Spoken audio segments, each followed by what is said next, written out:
Welcome. You are in the lab room. I'm your host, Lou. Thank you for joining me. Week number 13 in the National Football League, or as I have dubbed it, Showdown Sunday, aka Line in the Sand Sunday in the National Football League. Every single team is on display in week number 13 and here on out, as there are no more bye weeks. And I feel like in week 13, there were a lot of family business matchups, a lot of matchups between two teams that had something to either prove to everyone else around the league, to themselves, or to the team that they were playing against. And this game, no different. Family business, NFC South style, Tampa Bay Buccaneers at the Carolina Panthers. From the point of view of the Tampa Bay Buccaneers, they're here to prove that, hey, in some time, we're going to be a dangerous team to deal with in this division. We got off to a rough start, lost a lot of close games early on, but we're playing better football now. We believe in our head coach. We believe in the guys in this locker room. And they're out to prove that, hey, this Carolina Panthers team that is on this nasty winning streak isn't that much better than us. In fact, they're not better than us at all. And we're here to prove that. We're not the same team that you brutalized in Tampa Bay about a month ago, 31-13 on Thursday Night Football. We're not that same team that was hopeless, winless, and couldn't find their way. We're a different team, and we're here to prove that to you on Sunday, on Showdown Sunday, here in the lab room. And if it's the view of the Carolina Panthers that you're looking at it from, they're saying to themselves, look, we're playing at an extremely high level right now. One that you can't even reach. You can't even see where we're at. We're up in the clouds somewhere. You're down there looking up at us. We're playing at a level right now that you just couldn't fathom. And we're going to steamroll you in this game. You say that you're not the same Tampa Bay Buccaneers team that we beat a month or a month and a half ago in Tampa. I beg to differ. I think you're that same team, and we're out to prove it. So if you're the Panthers, again, this is a trap game. Every week has a trap in it. Don't get caught in it. Your job is to take care of this Tampa Bay Buccaneers team. Sure, they're on a 3-game winning streak. They're playing some really good football right now. They're playing with a lot more confidence than the last time you played them. You don't remember this team being as confident as they are now. But that doesn't matter. You need to look at them as still being a 3-8 football team, looking to try to, steal a win from you at your place. Can't happen. Don't care that it's family business. Don't care that they're on a 3-game winning streak. You're playing at an extremely high level right now, the likes of which you've never seen in your franchise history.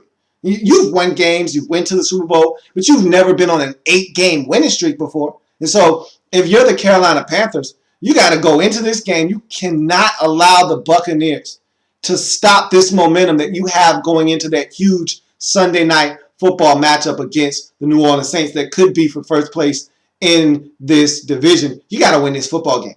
Yeah, and you need to do it convincingly. Don't allow Tampa Bay to hang in, scare you a bit, and really push this one to the limit. Put these guys out of their misery nice and early. So if you're looking at it from the Carolina Panthers' point of view, that's what you've got to be saying to yourself. So you look at this matchup. Buccaneers come out, and I thought that they asserted themselves well in this game early on. I mean, you had to know if you were Carolina that you were going to have to go out and squash these guys. They were going to be like a pesky little bug. You were going to have to go out and squash them. They weren't going to kill themselves. They weren't going to go out and just allow you to steamroll them. Even though you were playing good enough to just come out and steamroll them, you were going to have to actually go and take it to them. And so they came out playing really well. Long neck, Mike Glennon, came out really good in this football game. 4-4 for about 63 yards. Was hooking up with Tyquan Underwood early on in this football game. They went right down the field. But again, you know the mantra. Field goals don't win games. Touchdowns do. They needed to polish these drives off with 7s, not 3s. They weren't able to do so. And so that was huge because even though they were moving the football down the field on this Panthers defense, they couldn't get in the end zone and had to settle for a field goal. And that proved to be huge early on because they were up early in this game, 3-0, and then Cam Newton and company go right down the field. Cam has one of those classic runs where you just go, wow, you're in awe because, again, this guy is 6'5". This guy is 235, 240 pounds.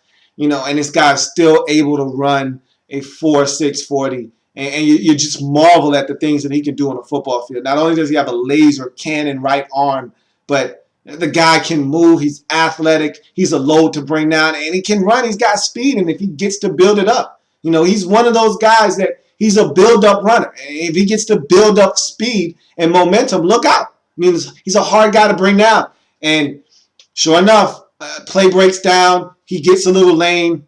And what happened was Claiborne on the play lost his integrity. You got to stay outside, stay in your rush lanes, especially when you're playing an athletically gifted quarterback like Cam Newton, a dual threat quarterback like Cam Newton. You have to stay in your rush lanes and keep that pocket integrity. And he didn't do that on that play. He stunts to the inside, leaves a gaping hole right in front of Cam. He doesn't like what he sees down the field, and he just takes off running. He gets a great block down the field, cuts outside of that block. It seems like he's going out of bounds, is able to keep it in bounds up the sidelines. I thought he was gone. It was one of those, look up in the sky, it's a bird, it's a plane. Nope, it's number one, and Cam is his name. Super Cam! I know it's Cam, I know it's Cam. Well, oh damn, I know it's Cam, I know it's Cam. Yes, indeed. Yeah, it was one of those Cam moments where you just go, man, that guy is a baller. And they end up getting in the end zone. He finds Brandon LaFell, busted zone coverage in the back of the end zone. Not a buck in sight. It's 7-3. Buccaneers shake it off, go back down the field, get a field goal. It's 7-6. The Buccaneers get a stop defensively, and they're able to get back down the field. And what was so impressive early on with the Buccaneers is that they weren't fazed by what the Panthers were doing. And they were able to run the ball a little bit early on with Bobby Rainey. He had a little bit of success early in the game. As the game wore on, he became a non-factor. They picked Cam off early in this game as well. So they were hanging tough. And I thought the play of the game that changed the whole complexion of this game. And if you watch the game, if you're a Buccaneers fan, hell, if you're a Panthers fan, you know exactly what I'm talking about. The score is 7-6. Buccaneers are threatening. They're going to get some points. On this drive, it's third down, so even if you don't get a first down, even though you don't get the ball in the end zone here, at least you got 3 with Ryan Lindell. You put it on the board, you take the lead at 9-7. You put the pressure and the onus squarely back on the shoulders of the Carolina Panthers early in this ball game. Instead, Longneck scrambles out, and man, I know he'd love to have this one back. For some reason, I don't know what was going on. The ball slips out of his hand as he's running toward the sidelines. Looks like he's trying to get rid of the football, and it just slips out of his hand. I can't explain what happened on that play, but the ball comes out of his hands. It stays in bounds as he continues to run out of bounds. It's scooped up by the Carolina Panthers, and from that point on, the Panthers never look back in this game. They run off 20 unanswered points. The Buccaneers are never the same team after that turnover that would have gotten them at minimum a field goal. And the Buccaneers just were deflated after that turnover. And that's what happens to a 3-8 football team. You've got some confidence, you've got some momentum, and then you have something like that happen to you. And all the air in your sails is just, boom, it's gone just like that. And the Panthers, being the opportunistic team that they are, they smelt blood in the water, and they took off from there. Cam connects with Ted Ginn Jr. later on in the game. They're able to do some things. Greg Olsen, huge game, and he was able to do some things against this Buccaneers defense. And they got it done. Did the Carolina Panthers in convincing fashion, 27-6. Again, not a lot to see here. Not a lot here. Move on. On Showdown Sunday, the Buccaneers showed that, hey, we're not quite ready for the show just yet. Hey, we're getting better as a football team, but we're not ready for the show yet. And the Panthers, they showed on Showdown Sunday what they were supposed to show. That, hey, we're ready to go and meet that challenge on primetime on Sunday night versus the New Orleans Saints. We're ready to go and try to get a piece of this first place in the NFC South Division. And so they didn't overlook Miami. They had a chance to lose that game. They didn't overlook the Dolphins. They played like it for a half, but they were able to overcome some of their shortcomings in that first half and win that football game. They didn't overlook the Tampa Bay Buccaneers. It's easy to overlook a 3-8 football team, but they did not do that. They came out, they dominated defensively, they got it done, they win 27-6, and so now that sets up on their end.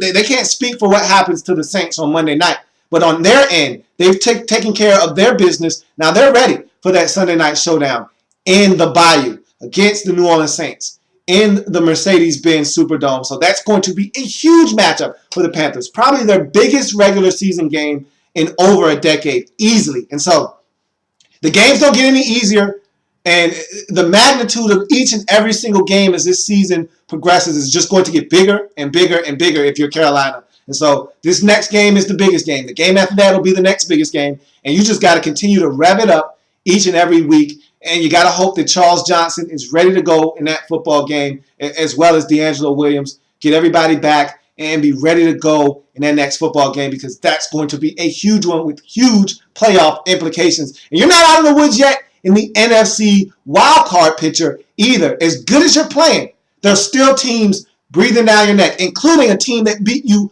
earlier in the season in the Arizona Cardinals. So you can't afford to drop this game and go on a 2-game skid down the stretch. If the Arizona Cardinals finish with the same record as you, guess who gets into the postseason if you don't win your division? That's right, the Arizona Cardinals. So you got to continue to play exceptional football if you are the Carolina Panthers. Your eyes should be set on the NFC South crown. Forget about the wild card. If you are the Panthers, you've played well enough and put yourself in a position now to look forward to trying to win this division. And you've got a golden opportunity to take a step towards doing just that by getting it done on Sunday Night Football. You've done everything you needed to do to set this matchup up. Now you got to take care of business. It's going to be fun and wild to see this one unfold on Sunday night. But you've done your job. Big win at home versus Tampa Bay Buccaneers, 27-6. If you are the Carolina Panthers, if you're the Tampa Bay Buccaneers, tough loss. Again, 3-game winning streak. You've salvaged this season. Now you just need to try to finish this season up as strong as possible. I think you've done enough to save the job of Greg Schiano to this point, but you want to finish this season out strong. If you're Mike Glennon, you want to prove that you're the franchise QB. It's already been said from your head coach, Greg Schiano, that as long as I'm here, he's my quarterback. But again, how long is Greg Schiano going to be here? The play of this football team down the stretch, I think, will go a long way to determining just how long Greg Schiano will, in fact, be the head coach of the Tampa Bay Buccaneers. But this is a solid football team, and they're getting better, but they were no match for the Carolina Panthers in this football game. So that's going to do it for this installment of In the Lab Room. I thank you for joining me.